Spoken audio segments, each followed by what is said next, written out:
Hello, Mr. Walker. It's nice to meet you. It's Why nice. don't you have a seat? It's nice to meet you as well. I'm really glad you're able to come by today so that we can chat. Um, Happy here at the Better Business Bureau to host you.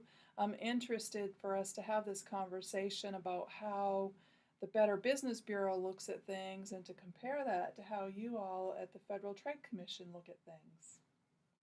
I'm happy to be here. For starters, let me tell you a little bit about the Federal Trade Commission. We're an independent agency of the United States government. We were founded in 1914 to provide and promote consumer security and to stop business practices that are a hindrance to competition.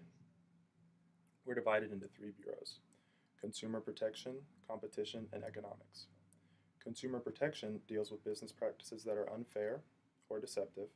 Competition ensures that anti-competitive business practices are stopped, and economics provides analysis of the economic impact of our actions.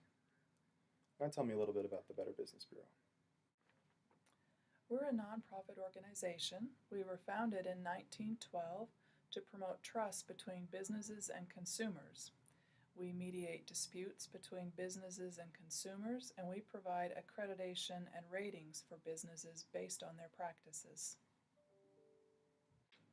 How do you provide ratings and mediate disputes without showing bias? We serve as a mediator that promotes businesses to self-regulate.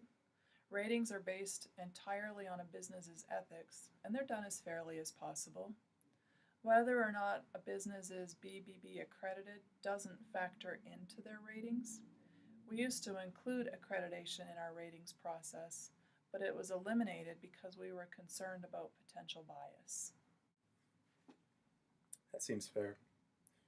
Yeah, one could infer that the BBB gains from a business being accredited due to the fact that there's costs, which wouldn't necessarily be fair in the rating system. We feel that eliminating cost has certainly tried to control for bias. That was our goal, so I think that's been effective. I want to turn to a different issue at this point. I'd like to talk a little bit about data security.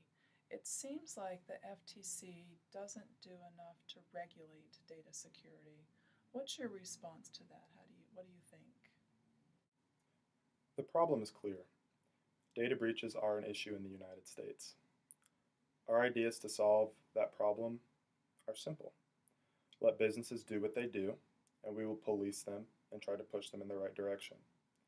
We don't want to overregulate this issue because we don't want to limit what businesses can and can't do as far as data security goes. Don't you think that's just assuming that businesses are going to handle data security breaches? I think the problem's getting worse, and I really don't think businesses know what to do. The statistics show that businesses really aren't dealing with this problem and don't know how to deal with it. When looking at data breach statistics, you really have to try to determine their actual relevance to the situation.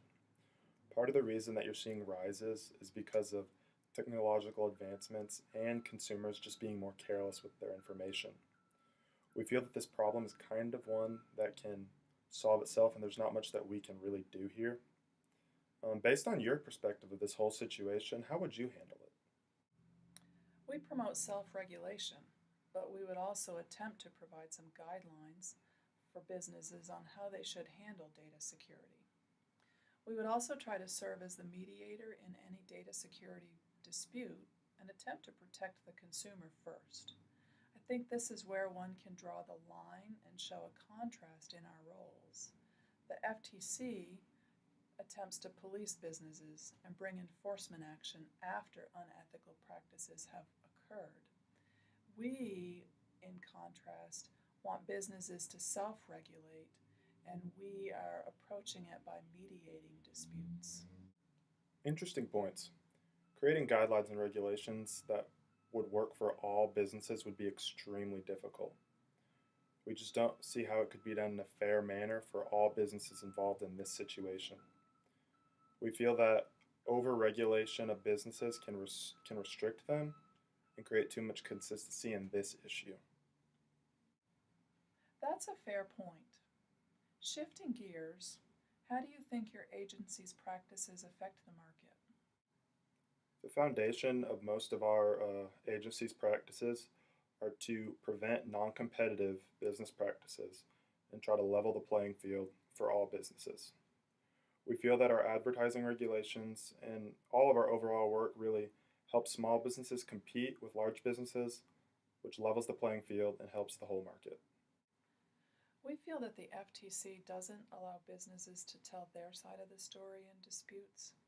We try to mediate and let businesses and consumers work through conflict. Isn't that just making an assumption that businesses and consumers will be able to work through their disputes? We feel that we can monitor which businesses are working with consumers and use our resources to promote the ethical businesses. Our rating system analyzes evidence and helps consumers know what businesses are doing. This promotes marketplace trust and benefits the market as a whole. We feel that just trusting businesses to uh, work through that whole process just isn't smart. I feel that if you look through the past, you can see that businesses really can't be trusted to work with consumers in a fair manner, even with a mediator. That's why we use our power as an agency to regulate businesses and police what they do. Your points about the use of guidelines and regulations make sense for your agency.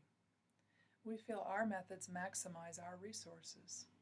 That being said, we're happy to consider your work and see if there might be ways we could apply some FTC principles to what we do. Thank you for your time. We really admire what you're able to do for businesses and consumers. Thanks so much for stopping by. I really enjoyed the conversation.